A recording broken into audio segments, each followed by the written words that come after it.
Señor.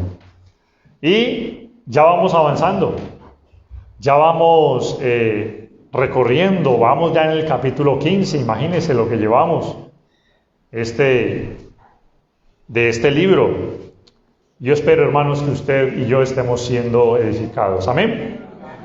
Sí, está siendo edificado, hermano, está aprendiendo de lo que nos enseña este libro de los Hechos de una manera aplicada, de una manera en la que no solo conocemos la historia de la iglesia, sino que, bueno, ¿cómo es que yo, que hago parte de la iglesia, como miembro de la iglesia debo de ser? ¿Cómo es que la iglesia debe ser? ¿Cómo debe conducirse, comportarse? Porque no se trata solamente de conocer un modelo, sino también de aplicar ese molde que Dios nos ha dejado para que podamos de esa manera agradar a Dios. Abramos pues nuestras Biblias en Hechos capítulo 15 y recordando un poco, ¿no?, lo que nuestro hermano Albert tuvo la oportunidad la última vez de dar la predicación, y recordando un poco, ¿no?, Pablo junto con Bernabé llegan nuevamente ¿a dónde? A Antioquía, de donde habían sido encomendados. De donde habían sido encomendados para el primer viaje del apóstol Pablo junto con Bernabé, donde se visitaron diversas regiones, entre ellas la región de Galacia, la isla de Chipre, y un viaje que duró más o menos 6 años aproximadamente, y que nuevamente está regresando a la ciudad, y como que uno diría, bueno, va a continuar Lucas narrando los viajes misioneros, pero hay una interrupción, sí, o sea, se está haciendo un trabajo misionero, pero se interrumpe ese trabajo misionero por una cuestión que se levantó allá mismo en la iglesia de Antioquía, ¿no? O sea, como quien dice, yo quiero hacer algo, pero como que hay interrupciones. ¿No le ha pasado?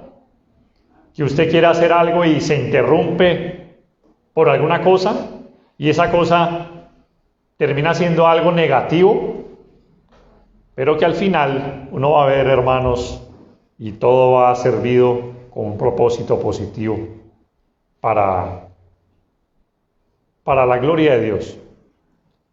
Y Dios permitió, hermanos, Lucas, inspirado por el Espíritu Santo, permitió que narrara una interrupción de los viajes misioneros con una cuestión que se había levantado en la iglesia de Antioquía, porque habían llegado, acuérdese, desde Jerusalén unos cristianos que eran judíos, ya lo veíamos el domingo hace 15 días, habían llegado y habían enseñado, o estaban enseñando más bien, a los gentiles que se habían convertido al cristianismo, que debían de circuncidarse. Ya vimos el concepto de circuncisión. Y debían de guardar la ley para poder ser salvos, supuestamente. Y se inicia una contienda. Y dice allí el libro de Hechos que era una contienda no pequeña, o sea, fue grande la contienda entre Pablo, Bernabé y aquellos llamados judaizantes que querían enseñar la obediencia a la ley como parte de nuestra salvación o de la salvación a los gentiles. ¿Sí? Y había esa contienda, pero eso no iba a resolverse tan fácilmente.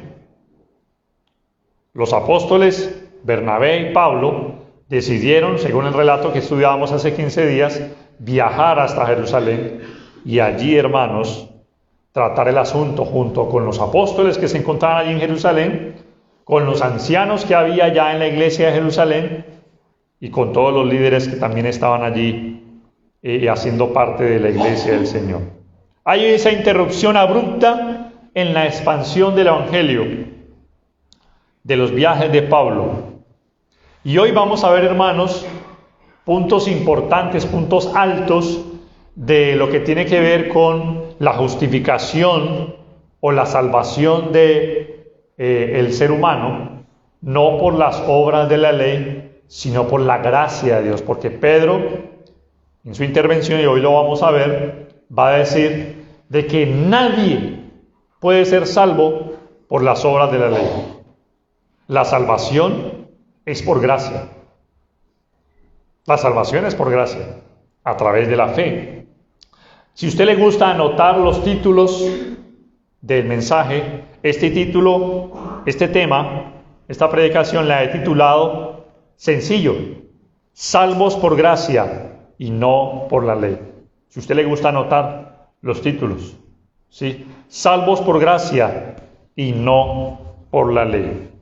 Así que vamos a ver la discusión, la cuestión, continuar más bien esa cuestión que se levantó allá en la iglesia de Antioquía y que los apóstoles Bernabé, junto con su compañero, Pablo, junto con su compañero Bernabé, fueron a tratar a la ciudad de Jerusalén.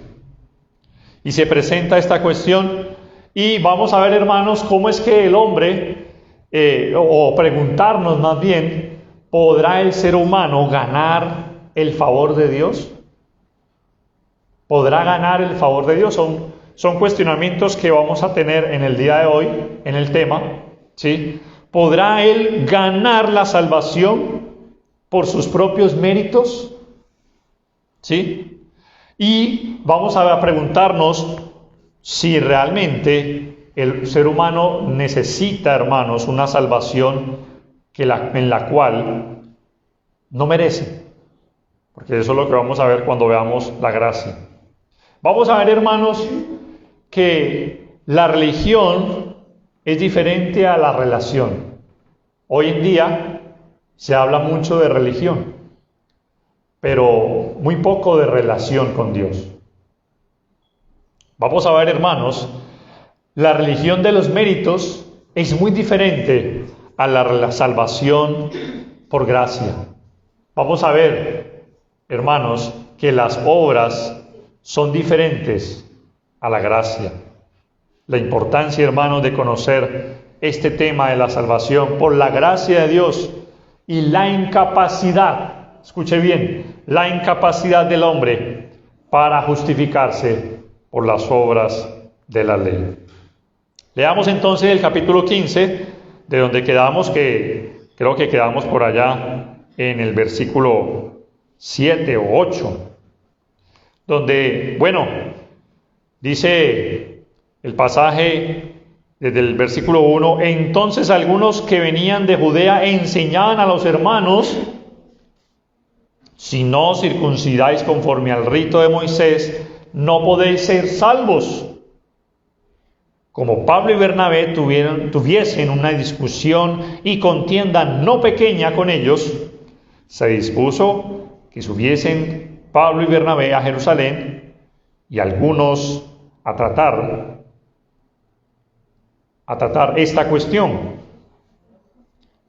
Ellos, pues, habiendo sido encaminados, ¿recuerdan que veíamos esa palabra encaminados? Que es que les dieron todos los viáticos, todos sus gastos para poder caminar desde Antioquía. Sí, una ciudad, estaban bastante distantes, desde Antioquía hasta Jerusalén. Habiendo sido encaminados por la iglesia, pasaron por Fenicia y Samaria. Por ahí tenían que pasar y pasaron por allí, y dice, contando la conversión de los gentiles, y causaban gran gozo a los hermanos, a todos los hermanos.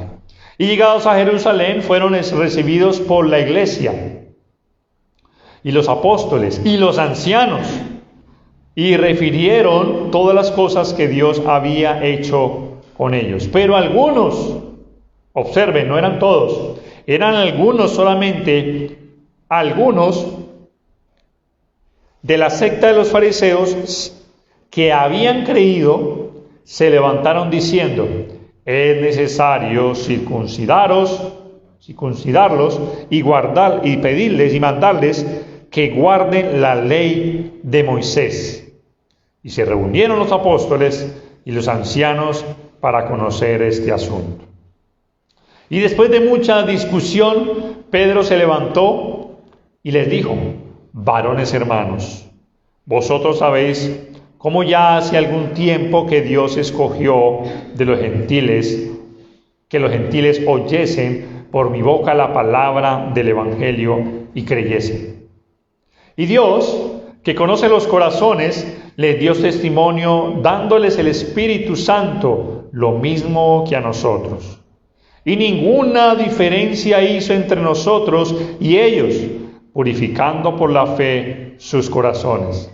Ahora pues, ¿por qué tentáis a Dios, poniendo sobre la cerviz de los discípulos un yugo que ni nuestros padres ni nosotros hemos podido llevar? Antes creemos que por la gracia del Señor Jesús seremos salvos, de igual modo que ellos. Entonces la multitud cayó y oyeron a Bernabé y a Pablo, que contaban cuán grandes señales y maravillas había hecho Dios por medio de ellos entre los gentiles. Y cuando ellos callaron, Jacobo respondió: varones hermanos, oídme. Simón ha contado cómo Dios visitó por primera vez a los gentiles para tomar de ellos pueblo para su nombre. Y con esto concuerdan las palabras de los profetas, como está escrito: después de esto volveré y reedificaré el tabernáculo de David, que está caído, y repararé sus ruinas, y lo volveré a levantar, para que el resto de los hombres busque al Señor, y todos los gentiles sobre los cuales es invocado mi nombre. Dice el Señor, que hace conocer todo esto desde tiempos antiguos. Por lo cual, yo juzgo que no se inquiete a los gentiles que se convierten a Dios, sino que se les escriba que se aparten de las contaminaciones de los ídolos, de fornicación, de ahogado y de sangre. Porque Moisés desde tiempos antiguos tiene en cada ciudad quien lo predique en las sinagogas, donde es leído cada día de reposo. Entonces pareció bien a los apóstoles y a los ancianos, con toda la iglesia, elegir de entre ellos varones y enviarlos a Antioquía con Pablo y Bernabé, a Judas, que tenía por sobrenombre Barsabás, y a Silas, varones principales entre los hermanos. Y escribir por conducto de ellos, los apóstoles y los ancianos y los hermanos, a los hermanos de entre los gentiles que están en Antioquía, en Siria, en Cilicia, salud. Por cuanto hemos oído que algunos que han salido de nosotros, a los cuales no dimos orden, os han inquietado con palabras, perturbando vuestras almas, mandando circuncidaros y guardar la ley. Nos ha parecido bien, habiendo llegado a un acuerdo, elegir varones y enviaros a vosotros con nuestros hermanos, nuestros amados Bernabé y Pablo, hombres que han expuesto su vida por el nombre de nuestro Señor Jesucristo. Así que enviamos a Judas y a Silas, los cuales también de palabra os harán saber lo mismo. Porque ha parecido bien al Espíritu Santo y a nosotros no imponeros ninguna carga más que estas cosas necesarias: que os abstengáis de los sacrificados a los ídolos, de sangre, de ahogado y de fornicación, de las cuales cosas, si os guardareis, bien haréis, pasadlo bien. Hasta ahí vamos a leer. Oremos. Señor, te damos gracias, amado Padre Celestial, por esta mañana y por permitirnos ahora seguir aprendiendo de tu palabra, Señor. Ilumínanos, sé tu Dios hablándonos, sé tu Padre proclamando tu verdad, proclamando, Señor, las verdades irrefutables, inmutables que nos quieres enseñar. Y a nosotros, Señor, un corazón dispuesto, abierto, para recibirla con mansedumbre. Y este, Señor, servidor, sea simplemente un instrumento. Habla tú, Señor, y no nuestras propias o mi propia opinión, Señor, sino que sea tu palabra. Te lo agradecemos, te pedimos tu guía, tu dirección por medio de tu Espíritu, que nos habla, Señor, a través de su palabra. En el nombre de Jesús, te lo agradecemos. Amén. Amén. Hermanos, aquí vemos entonces que vamos a ver dos temas importantísimos que son la salvación por la gracia y no por las obras de la ley, y lo que los gentiles tenían que hacer, las cosas de las cuales tenían que abstenerse en sus vidas, como ahora como cristianos. Aquí vemos, hermanos, una situación, como ustedes ya lo hemos leído y lo vimos también hace 15 días, de la cual se estaba presentando una contienda, de la cual, hermanos, nosotros sabemos que Dios ahora nos ha hablado y nos habla a través de su palabra de la importancia de no ser justificados por las obras de la ley, que la ley de por sí traía eso, esclavitud, porque no podían guardarla, la ley de Moisés. Y Pablo y Bernabé llegan a la ciudad de Jerusalén, allá se encuentran con Pedro y los demás apóstoles y tratan el asunto.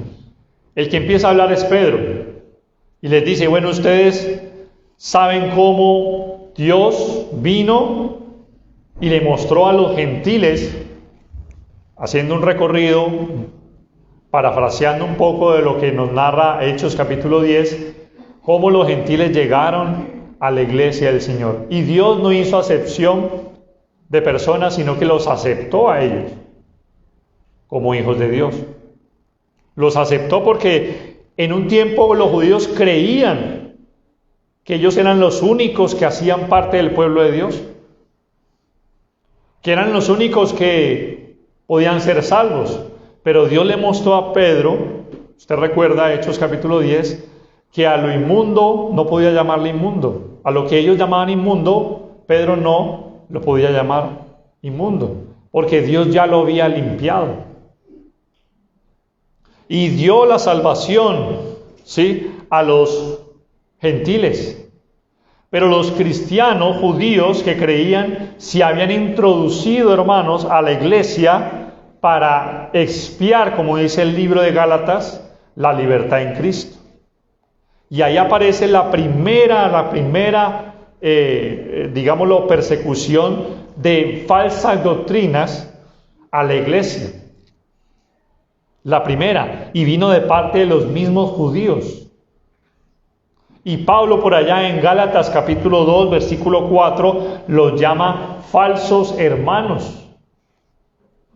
¿Sí lo ha leído, no? Gálatas capítulo 2, versículo 4 dice que se introdujeron para expiar nuestra libertad en Cristo hombres que querían enseñar que la justificación era por la ley. Si usted ha leído alguna vez la carta a Gálatas, y le aconsejo que lo haga, ¿sí?, que la lea, porque nos va a enseñar mucho sobre esta problemática que Pablo le tuvo que escribir a la iglesia, a las iglesias de Galacia. ¿Por qué, hermanos? Porque ya se estaban empezando a introducir esa doctrina, la doctrina de los judaizantes, donde se enseñaba que había que guardar la ley. Mire Gálatas capítulo 2, versículo 4, dice: y esto a pesar de los falsos hermanos introducidos a escondidas que entraban para expiar nuestra libertad que tenemos en Cristo Jesús, para reducirnos a esclavitud. Vamos a ir encontrando palabras claves, hermanos, de lo que producía la ley. La ley producía esclavitud. Y ahora vamos a ver por qué. Producía esclavitud. Y los judíos creían que Pedro, por ser judío, iba a estar de su lado, va a hablar Pedro, ahora sí va a estar de nuestro lado Pedro y va a empezar a decir de que en sí los gentiles tienen que circuncidarse y tienen que guardar la ley para poder ser salvos. Y resulta que Pedro dice no. Les dice a ellos, ¿sí?, que Dios, en el capítulo 15, versículo 8 dice, y Dios que conoce los corazones les dio testimonio dándoles el Espíritu Santo. Dios conocía, hermanos, los corazones, porque Dios mira allí, el corazón, ¿no? Y Dios sabía que en los gentiles había un deseo por agradar al Dios verdadero, y Dios tomó a estos hombres, a Pedro y todos sus acompañantes, y los utilizó para predicarles el Evangelio a los gentiles. Primera de Samuel 16:7 dice que Dios dice, no mires a su parecer ni a lo grande de su estatura, porque yo lo desecho. Está hablando de la elección del nuevo rey que iba a ser David. Y David tenía muchos hermanos, y cuando Samuel fue a buscar al rey, él creía que era alguno de los hermanos, ¿no? Pero Dios le dijo, no mires su parecer, porque Jehová no mira lo que mira el hombre, pues el hombre mira lo que está delante de sus ojos, pero Jehová mira ¿qué? El corazón. Y Pedro dice allí en el versículo 8, Dios conoce los corazones, Dios sabe lo que hay ahí adentro. Y Dios no hizo ninguna diferencia entre judíos y gentiles, porque Él no hace acepción de personas. Y Dios los aceptó a ellos como nos aceptó a nosotros. Y ahora Pedro les está diciendo, bueno, ¿ustedes por qué ahora quieren poner un yugo que ni nosotros ni nuestros padres pudieron llevar? La ley, hermano, era un yugo esclavizante que no pudieron llevar ni los mismos judíos.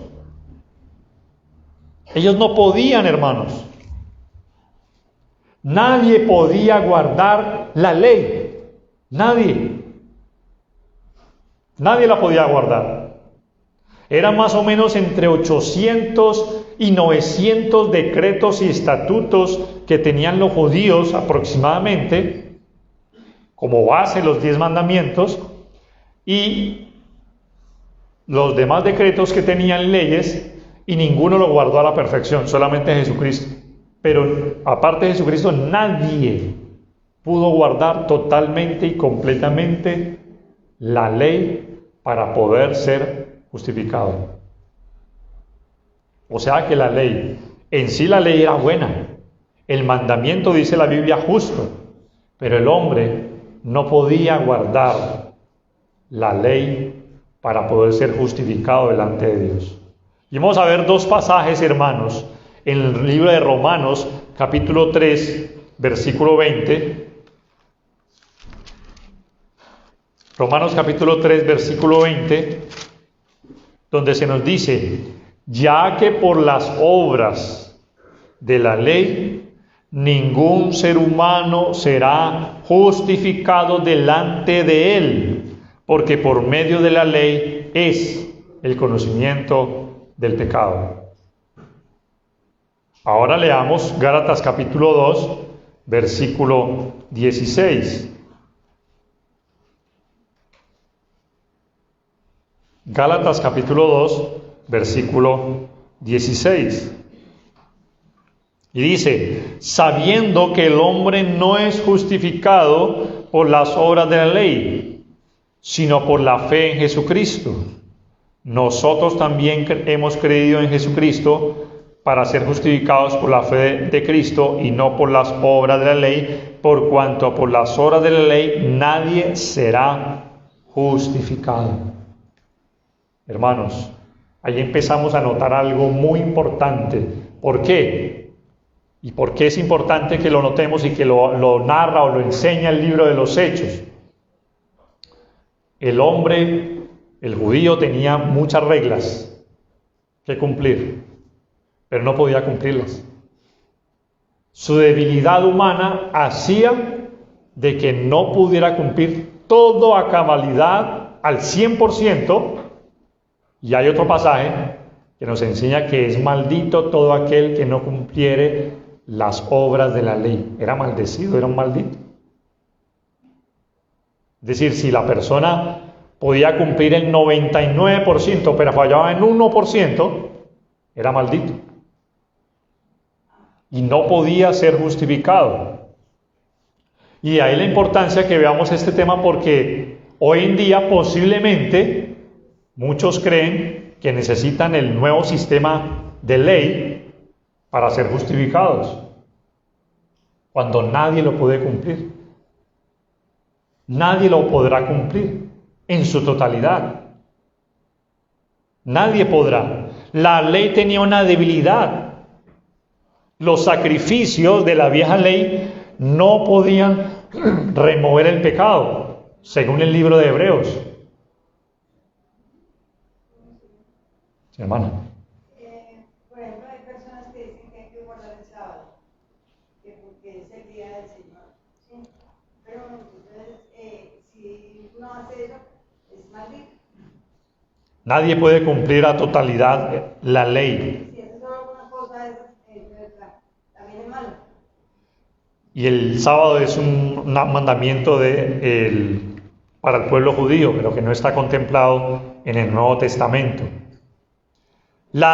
Los sacrificios, hermanos, los sacrificios de la vieja ley no pueden remover el pecado. Según el libro de Hebreos, capítulo 10, versículo 4, si usted desea conocer más ampliamente este tema, puede leer el libro de Gálatas, puede leer el libro de Hebreos, donde se nos enseña mucho, y Romanos también. Son tres de los libros que, a mi opinión, sí, son de los que más hablan acerca de la justificación del hombre por la gracia de Dios y no por la ley. Hebreos capítulo 10, versículo 4 dice: porque la sangre de los toros y de los machos cabríos no pueden quitar los pecados. La ley tenía esa debilidad.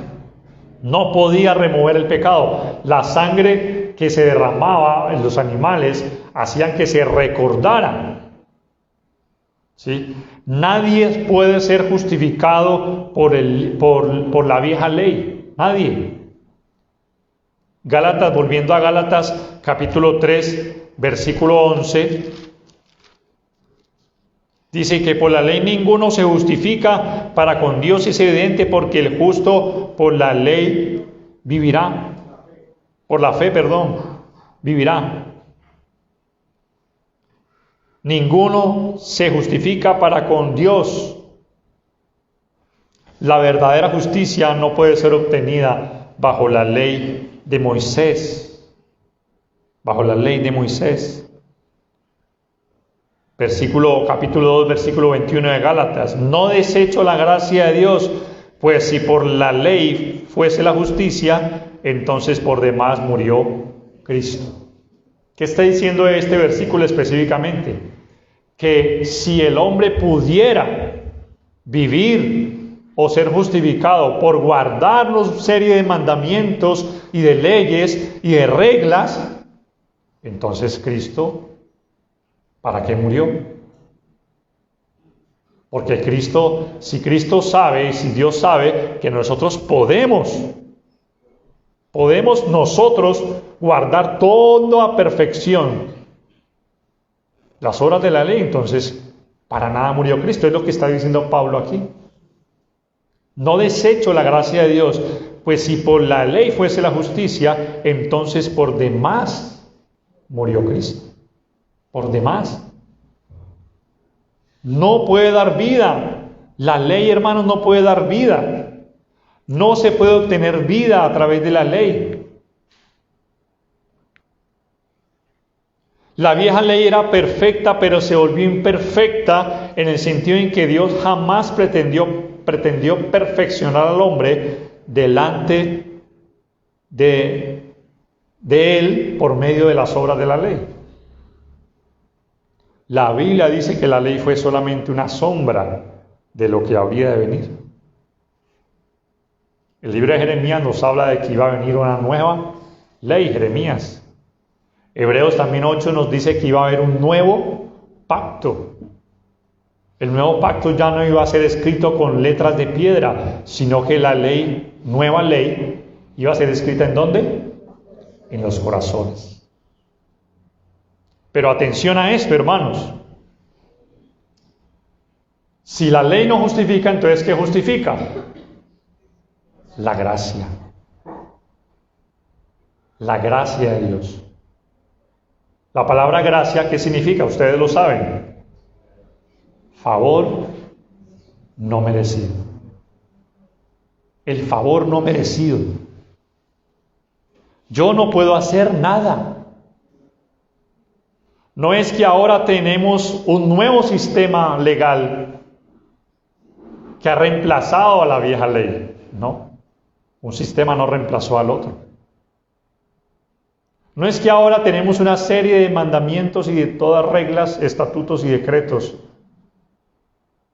Porque la nueva ley, hermanos, y dice la Biblia en Romanos, y lo dice también el libro de Gálatas, que se resume en una sola palabra, la ley.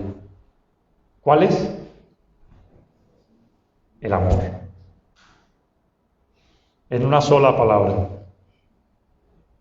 Y esa es, hermanos, la nueva ley. La gracia de Dios activa nuestro amor para que ahora por amor obedezcamos todo lo que está dispuesto por Dios.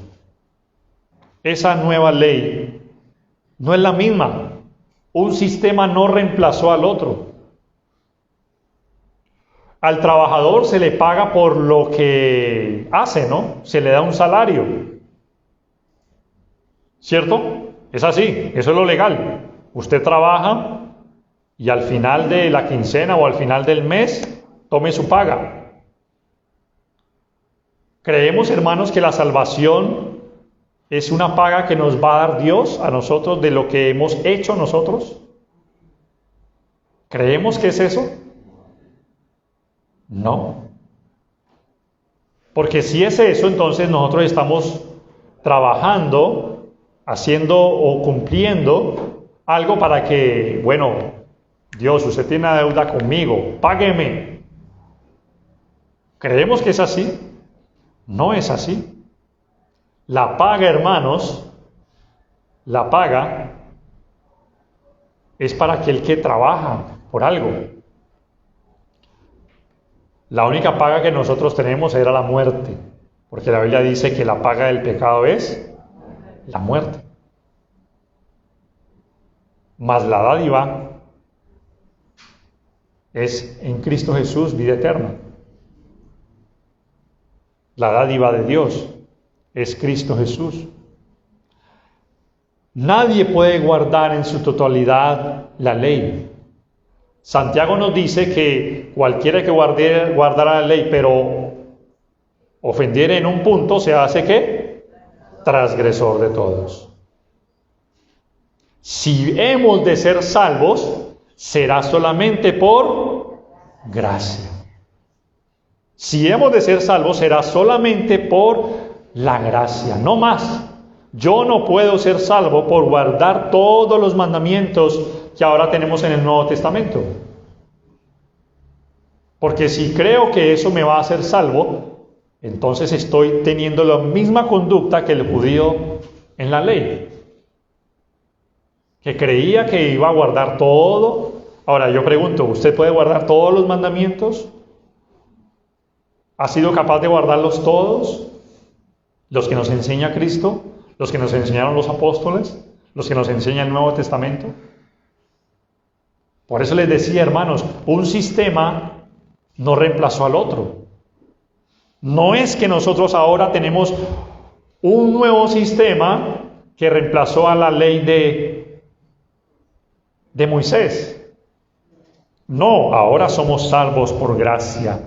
Y ahora nuestra relación no es una relación legal, es una relación espiritual.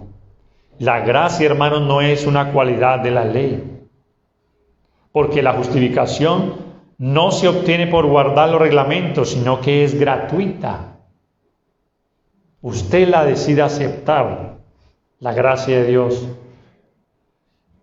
Ahora, eso elimina la obediencia, eso elimina de que nosotros seamos obedientes. Bueno, Pablo en cierto momento se adelantó a una posible pregunta que podrían hacer los hermanos, ¿no?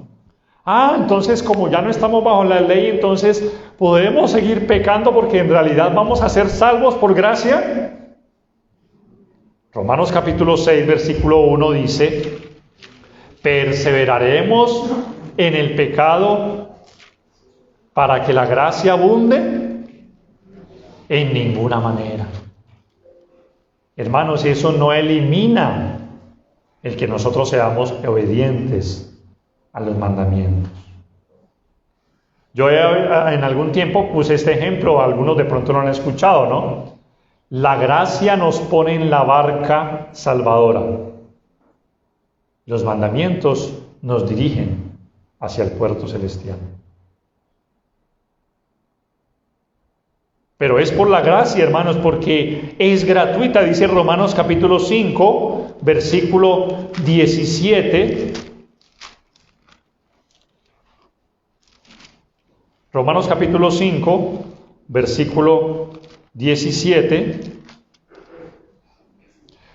Pues si por la transgresión de uno solo reinó la muerte, mucho más reinará en vida por uno solo, Jesucristo, los que reciben la abundancia de la gracia y del don de la justicia.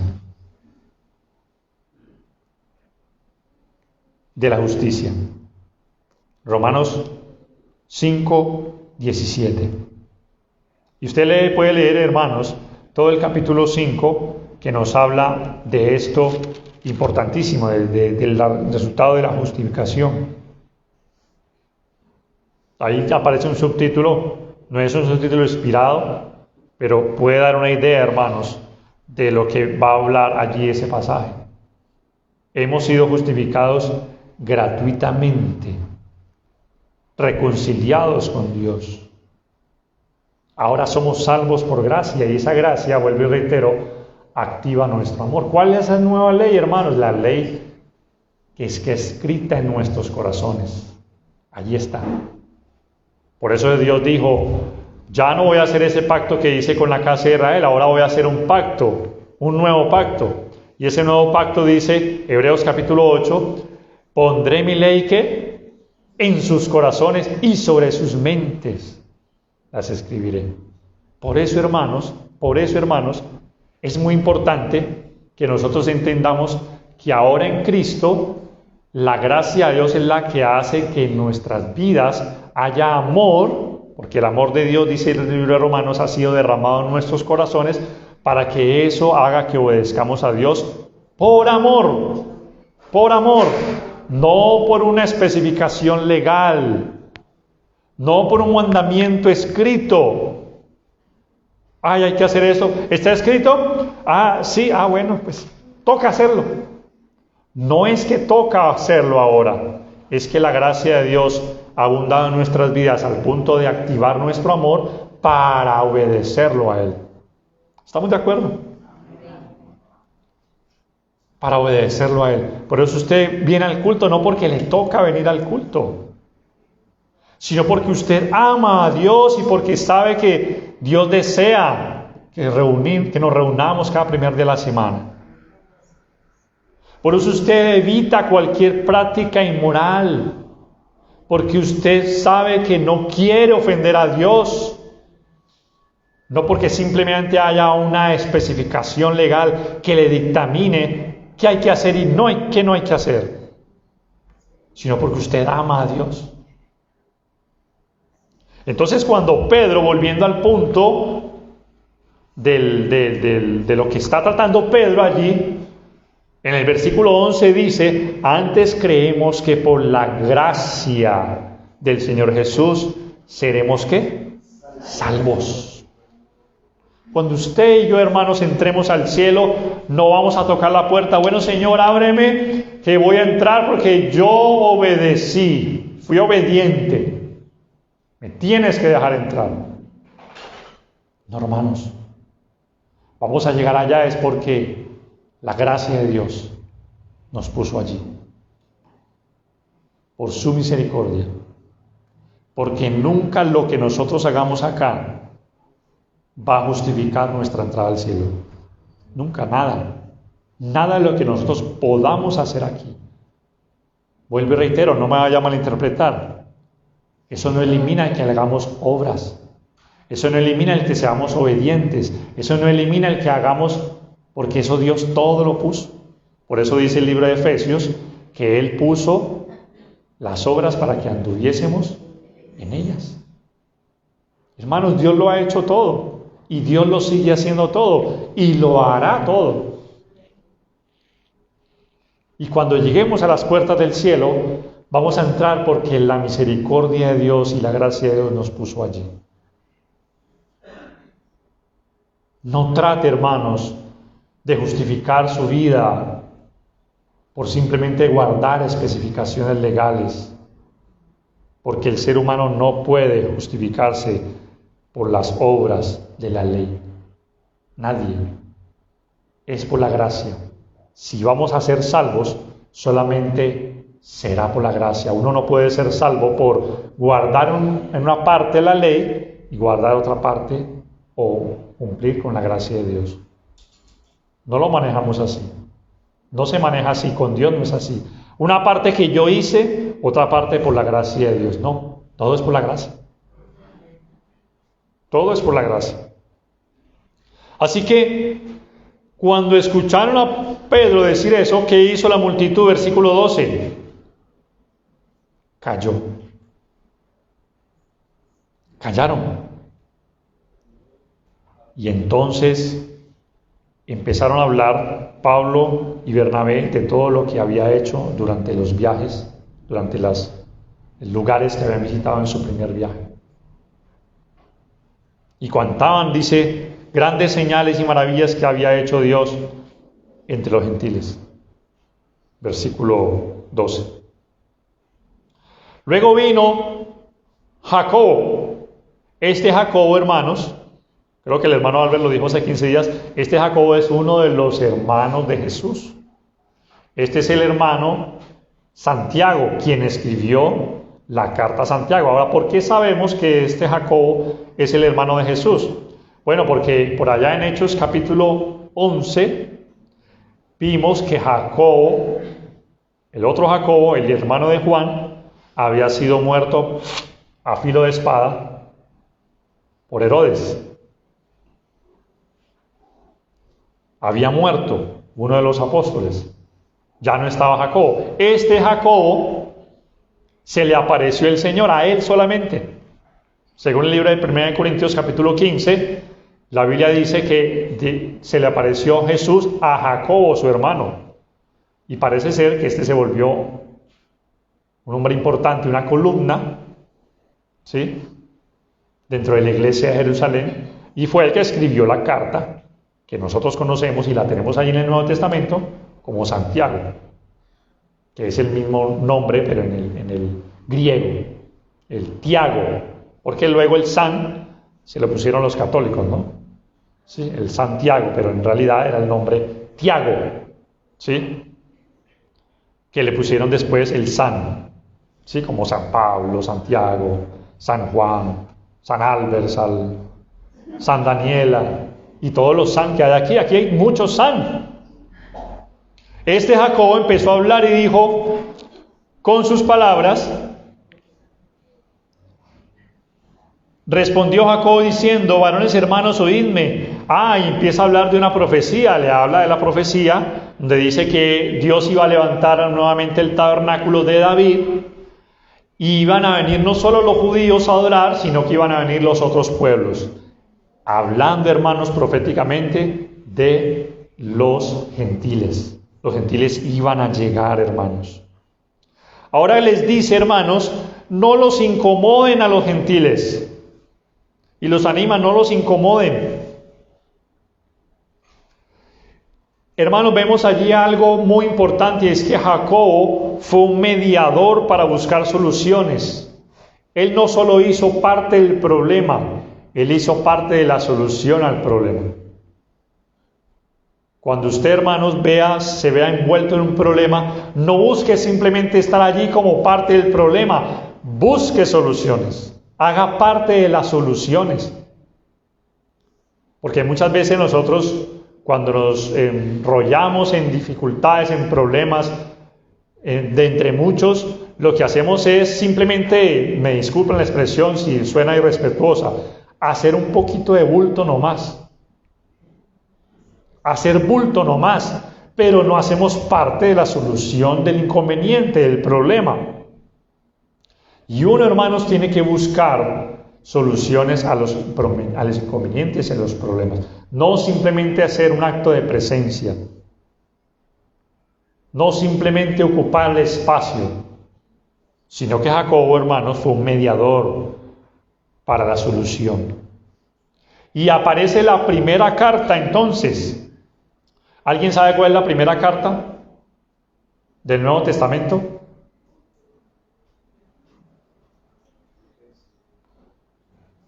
Primera de Tesalonicenses.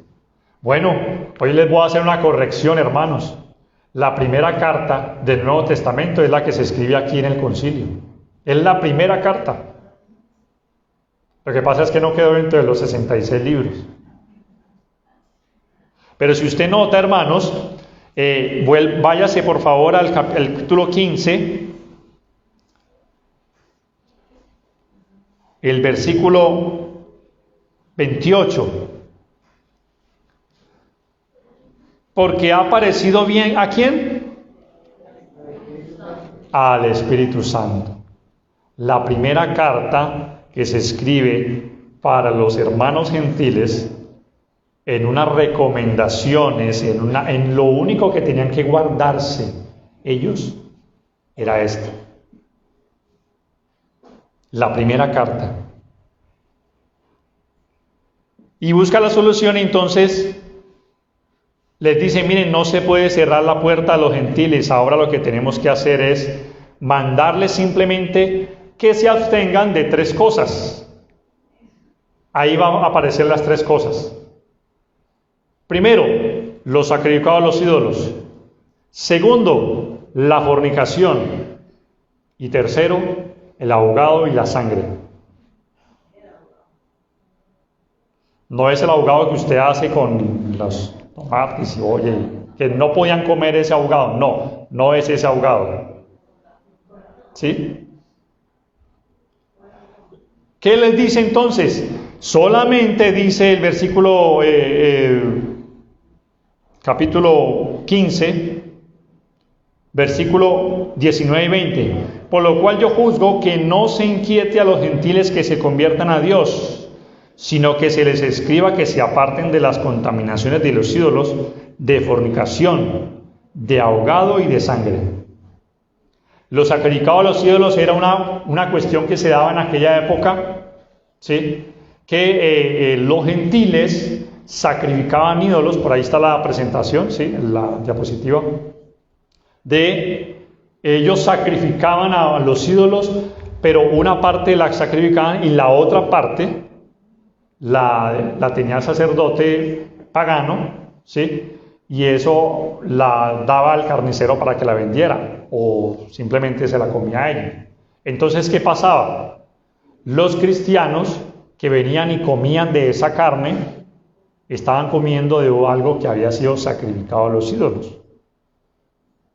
Sin embargo, hermanos, si usted lee 1 Corintios capítulo 8, se lo dejo de tarea, y 1 Corintios capítulo 9, Pablo luego va a hablar de que eso no significaba nada, pero que si por motivos de conciencia una persona veía a otra de comer de una carne que había sido sacrificada a los ídolos, pues era mejor que no la comiera, por motivos de conciencia. Porque Pablo por allá en 1 Corintios 8 y 1 Corintios 9 habla de que un ídolo nada es. Nosotros sabemos que existe un solo Dios y un solo Señor, un solo Dios que hizo el cielo y la tierra, pero no hay más dioses. ¿Sí? Aunque muchos se llamen dioses y muchos se llamen señores. Para nosotros existe un solo Dios. Pero, ¿qué era la cuestión, hermanos? Que los gentiles se debían de guardar de participar de los sacrificados a los ídolos. de eso, de esa parte que quedaba, que no se quemaba, ¿sí? Que se vendía en la carnicería y que ellos no debían participar de eso, no participaba de esta comida, porque había sido dada esa comida a un ídolo, a un dios, con D minúscula, que no era el Dios verdadero. Entonces tenían que abstenerse de eso. También tenían que abstenerse de la fornicación. Esto era una práctica entre los gentiles que había una inmoralidad, hermanos, impresionante. Todas las desviaciones morales que usted conoce hoy en día ya existían en la época. La bestialidad, la homosexualidad, las relaciones extramaritales o antes del matrimonio, la fornicación. La palabra fornicación es la palabra porneia en el griego, de donde se desprende todo tipo de inmoralidad sexual.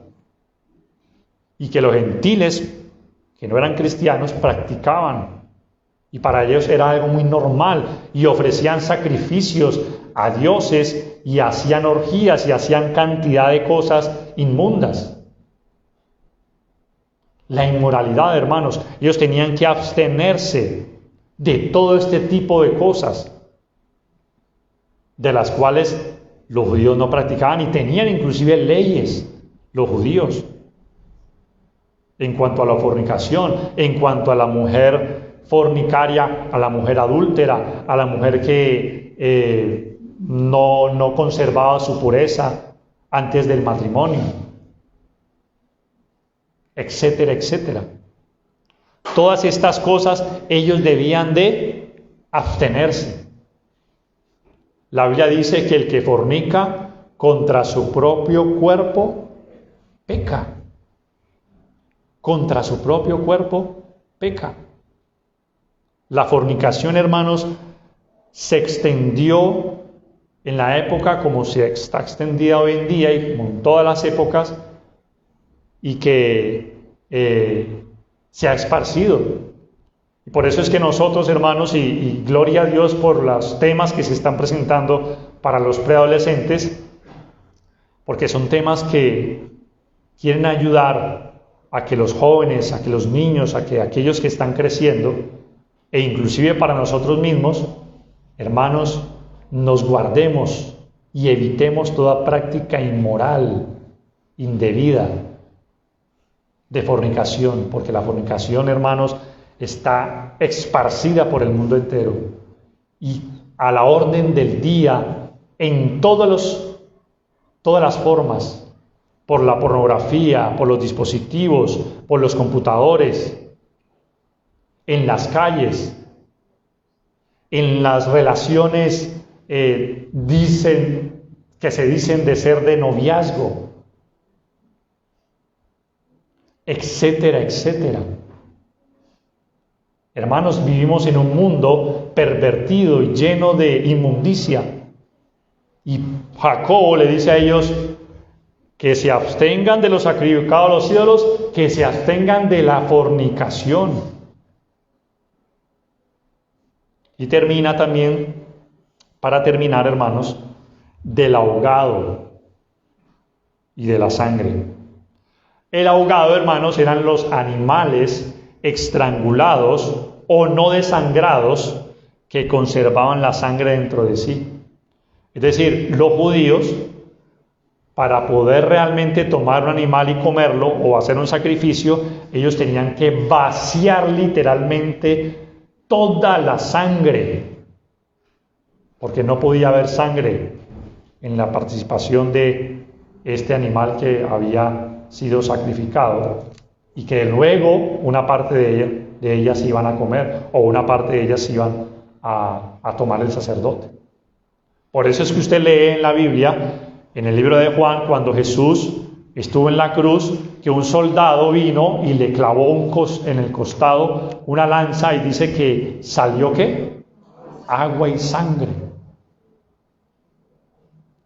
Porque Jesús llegó un momento, hermanos, en que vació literalmente la llave que se le abrió a Jesús, vació totalmente toda su sangre, porque era necesario. O sea, Jesús quedó seco completamente, sin sangre. La derramó toda para que nosotros fuéramos perdonados y lavados. Ellos debían de guardarse de eso, del ahogado y de la sangre, hermanos. Vamos a leer 3 pasajes para ir terminando. Que la sangre, hermanos, era una cosa que desde Génesis ya se había ordenado, es decir, bajo las 3 dispensaciones, tanto la dispensación patriarcal como la ley mosaica y como en la era cristiana, se mandó que no se comiera sangre, que no se debía de comer sangre. Miren lo que dice en Génesis capítulo 9, versículo 3 y versículo 4, para ir terminando, hermanos. Génesis capítulo 9, versículo 3, versículo 4. Vamos a leer 3 pasajes del Antiguo Testamento.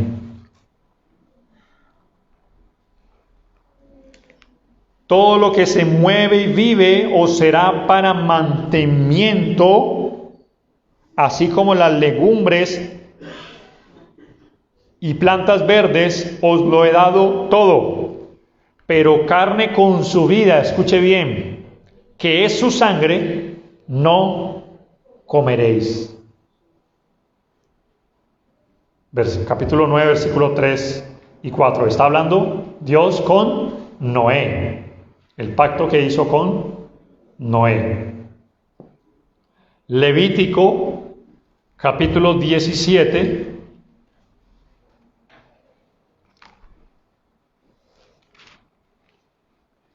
Versículo 11 y 12.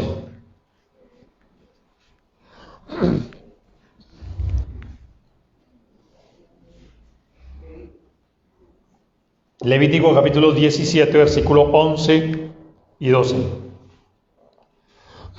Porque la vida de la carne en la sangre está. Mire, esta era la razón.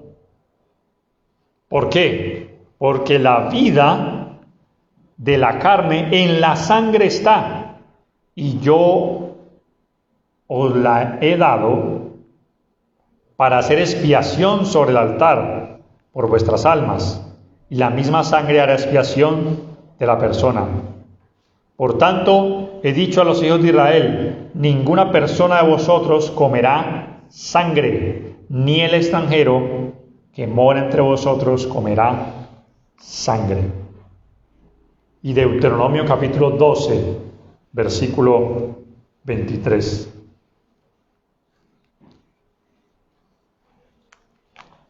Deuteronomio 12, 23. Solamente que mantengas firme, solamente que te mantengas firme en no comer sangre, porque la sangre es la vida y no comerás la sangre. Perdón, no comerás la vida juntamente con su carne. ¿Por qué? Porque en la sangre estaba la vida. Eso es una simbología, hermanos, un tipo. En la sangre de Cristo está la vida. Solamente la sangre nos puede dar vida. Y solamente la sangre es la que nos ha dado a nosotros la vida.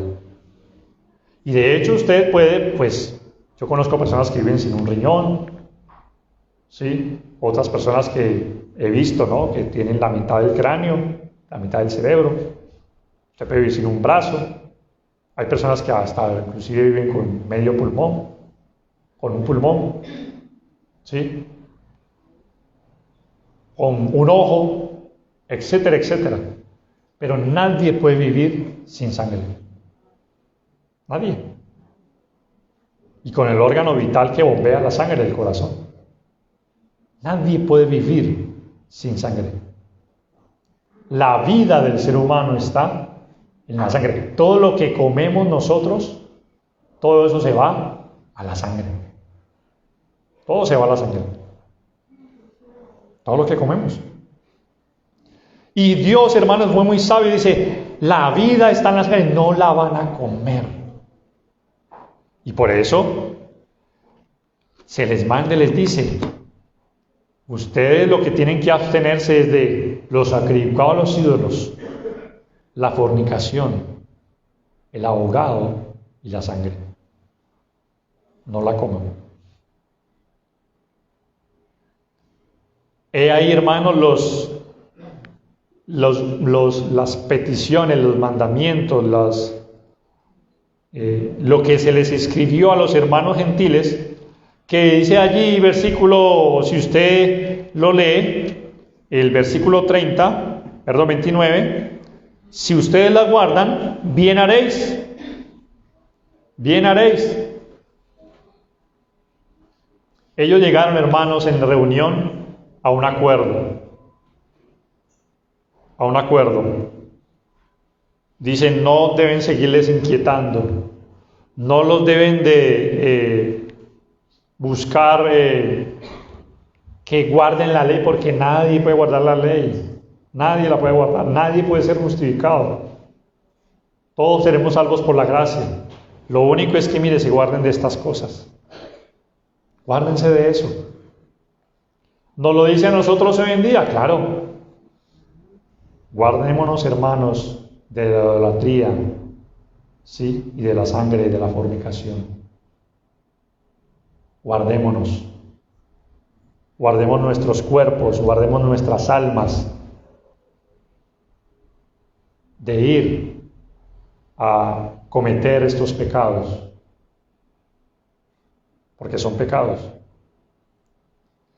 Ahí, hermanos, termina nuestro tema de hoy, pero conclusiones. Somos salvos, hermanos, por la gracia del Señor cuando obedecemos el Evangelio, cuando aceptamos esa gracia. Es decir, la forma de aceptar usted la gracia de Dios es decidiendo volver su vida hacia Dios, creer que en realidad Él puede salvarle y confesar su fe en que Jesucristo es el único que le puede salvar y es el Hijo de Dios, decidir vivir para Él, que es el arrepentimiento, y sumergirse en las aguas del bautismo. Y eso, hermanos, hace que nosotros seamos llenos de la gracia del Señor cuando obedecemos el Evangelio. El resto de mandamientos que están en el Nuevo Testamento, la gracia de Dios va a activar en su vida, en mi vida, el amor, porque el Espíritu Santo le va a ser dado, porque el Espíritu Santo le va a dar el poder para que en amor usted haga lo demás. Y eso va a fluir de forma natural, porque usted va a ser un nacido de Dios. Y si usted es nacido de Dios, usted hace lo que Dios quiere. Y no simplemente por justificarse. Gálatas capítulo 3 dice, maldito todo aquel que no permaneciera en todas las cosas escritas en el libro de la ley para hacerlas. Hermanos, este tema de Hechos capítulo 15 es la puerta maravillosa y grandiosa que se nos ha sido dada o se nos ha abierto. Ahora tenemos libertad en Cristo, la gracia de Dios, la puerta de la gracia. Le costó el sacrificio de Jesucristo, le costó a Dios el sacrificio de su propio Hijo. ¿Para qué, hermanos? Para que usted y yo seamos salvos. Para que usted y yo seamos salvos. Así que, amigo que nos acompaña, simpatizante, ¿va a aceptar esa gracia de Dios? Es lo único que puede salvarlo. Y a nosotros como cristianos, hermanos, permanezcamos en la gracia de Dios. Porque si Dios nos tiene en su reino, es porque nos ha dado abundante gracia, hermanos, para que por ella seamos salvos, para que por ella seamos perdonados, para que por ella, hermanos, ahora obtengamos la vida eterna. Dios les bendiga, hermanos.